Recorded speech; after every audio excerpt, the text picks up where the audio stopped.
we'll learn how to use the different number formats in Excel, specifically dates, numbers, text, and percentages. We'll learn how to actually input these formats and how to change from one to the other.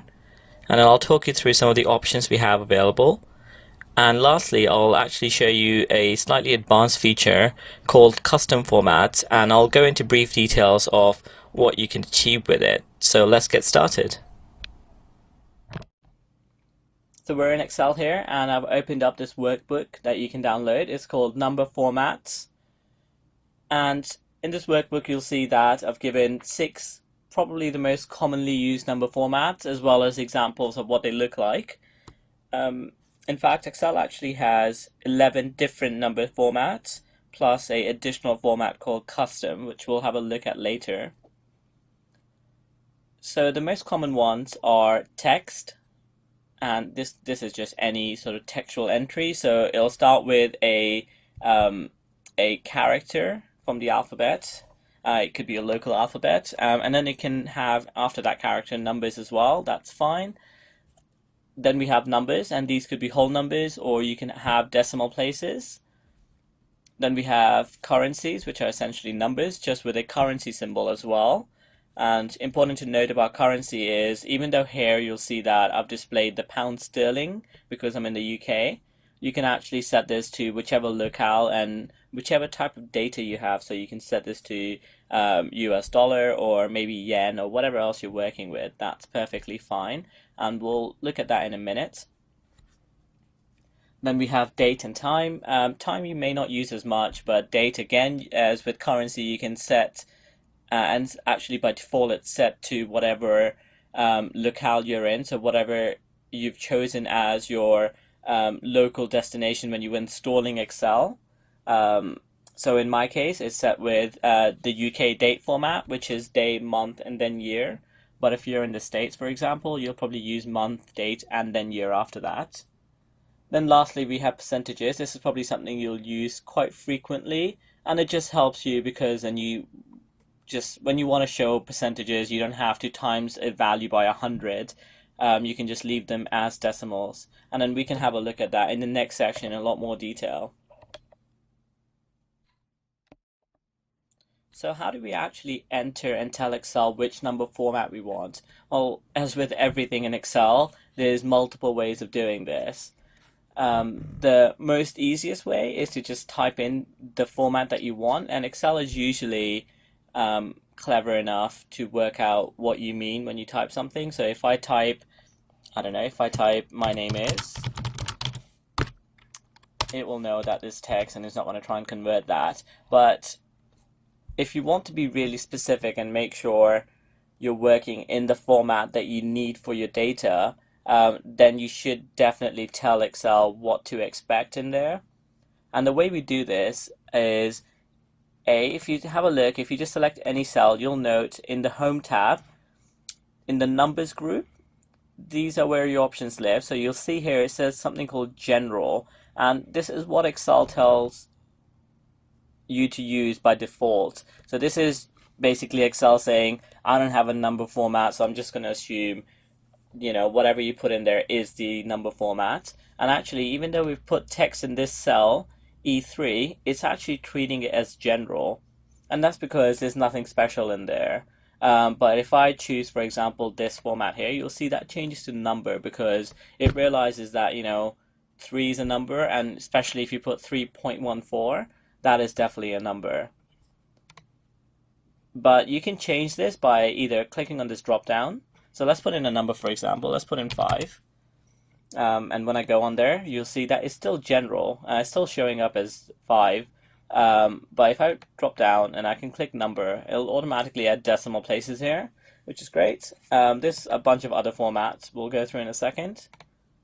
The other way to do this is by using the shortcut key, which is Control N1, or pressing on this little pop-out button, which will take you to the Format Cell options. And in the Numbers tab, this will tell you the 12 different formats Excel has. So you can see we have number chosen for 5. And if I actually hover over stuff, it will tell us what the end value will look like. So you can see that general is just 5. Numbers, it will add decimal places, and we can actually have more decimal places or less. And you can see there's different options here, which we'll explore in a second. Currency, it adds the currency symbol, and if I press this, it tells you that there's a lot of different options here. So for example, let's see what we can have. So if you wanted the US dollar symbol, we'll just select that. And we can again add or subtract, remove decimal places. You can actually also remove the currency symbol if you so wish, but mostly you'll use this format when you want to show the currency symbol anyway. Accounting is something you don't use. Date and time is what we've described before. And percentage, you'll see that even though we put 5 as a percentage, it's showing as 500%, and that's because anytime you select the percentage number format, what Excel does is it automatically times that value by 100. So if you wanted this to show actually 5%, you would need to enter in the cell 0.05, which will obviously be 5%. So that's how you actually input a number format. Of course, if you want to change this, so let's say we have 5, I can just click on this and let's just choose currency. That's how you change number formats as well. It's relatively straightforward. So let's talk about the different options we have with number formats. So I'm going to put in today's date here, which is the 26th today. And if I go back and have a look at the number format, in the type here, you'll notice that there's a bunch of different options, and it basically gives you the flexibility of how you want to show a type of number or a type of data.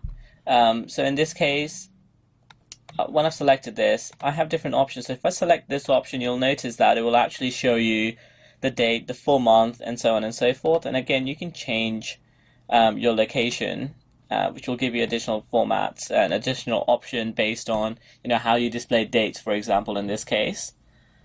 This can be really useful because not everyone likes to see date as that.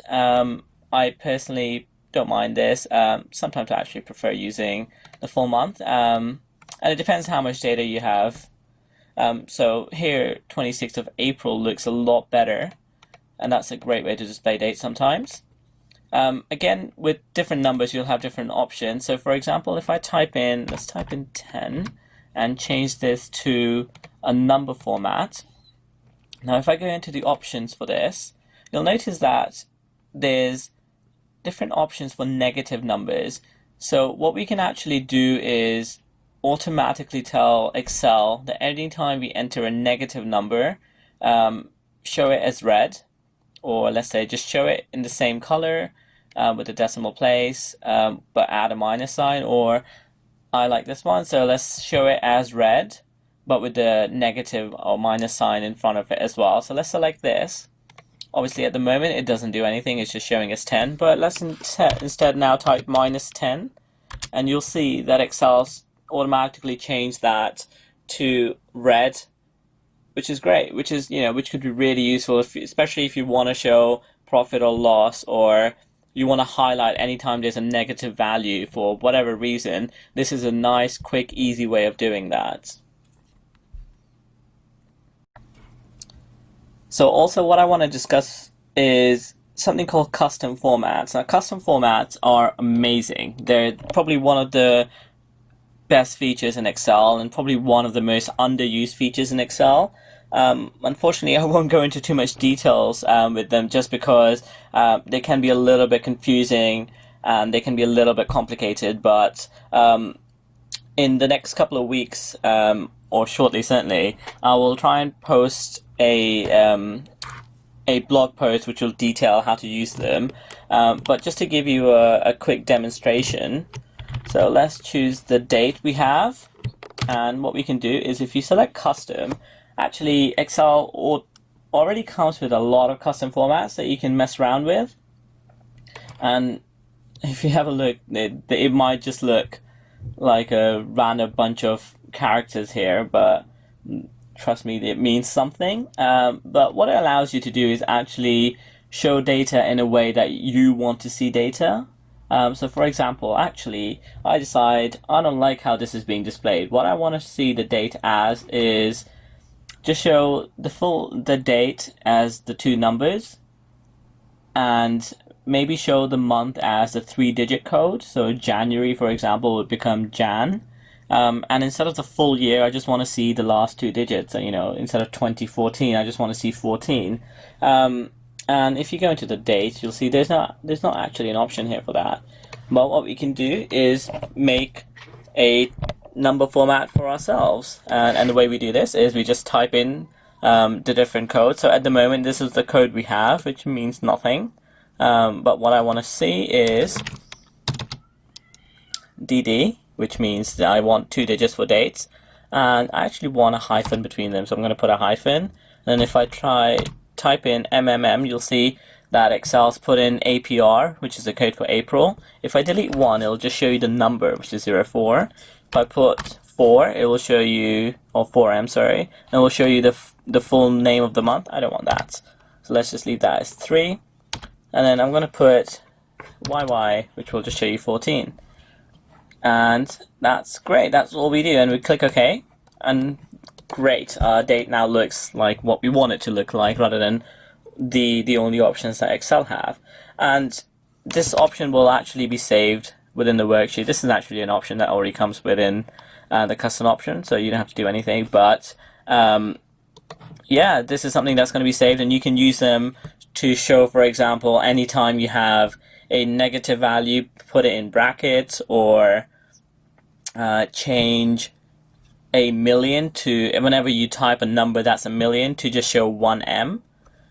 Or anytime you have 10,000s or anything in thousands, to just show 1 and then, I don't know, like thousands or something like that as a text. And it can be really useful, and we'll explore this a lot more when we tackle our project later on.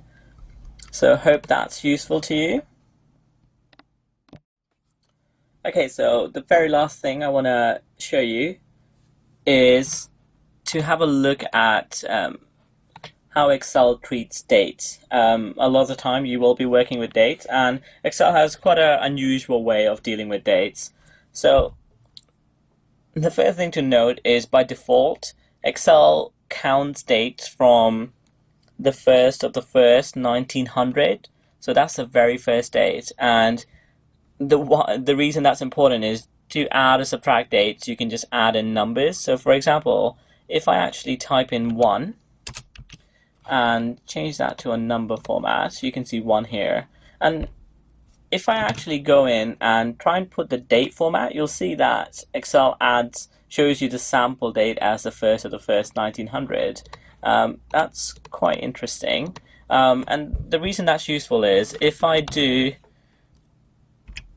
add 1 to that, it actually puts that as a second. That's because that's how you do addition and subtraction of dates in Excel. It's incrementing a number. So actually, if I change the date we have here, if I make a copy of that, I'm just copying and pasting this value here, and I'm going to change that to a number. That's bizarre. It's showing us 41,755, and the reason for that is quite simply because that's how many days it's been. So to the date, the 26th of April 2014 is 41,755 days from the 1st of the 1st, 1900. But that's something important to know, because sometimes you might have a mishmash of data where you have date and numbers, and if you format all of them at once, you might see some strange numbers. And that's the only reason. If you start seeing numbers like that, it's quite simply because you've selected the wrong data format, and if you just change it to the date format, it'll go back to normal.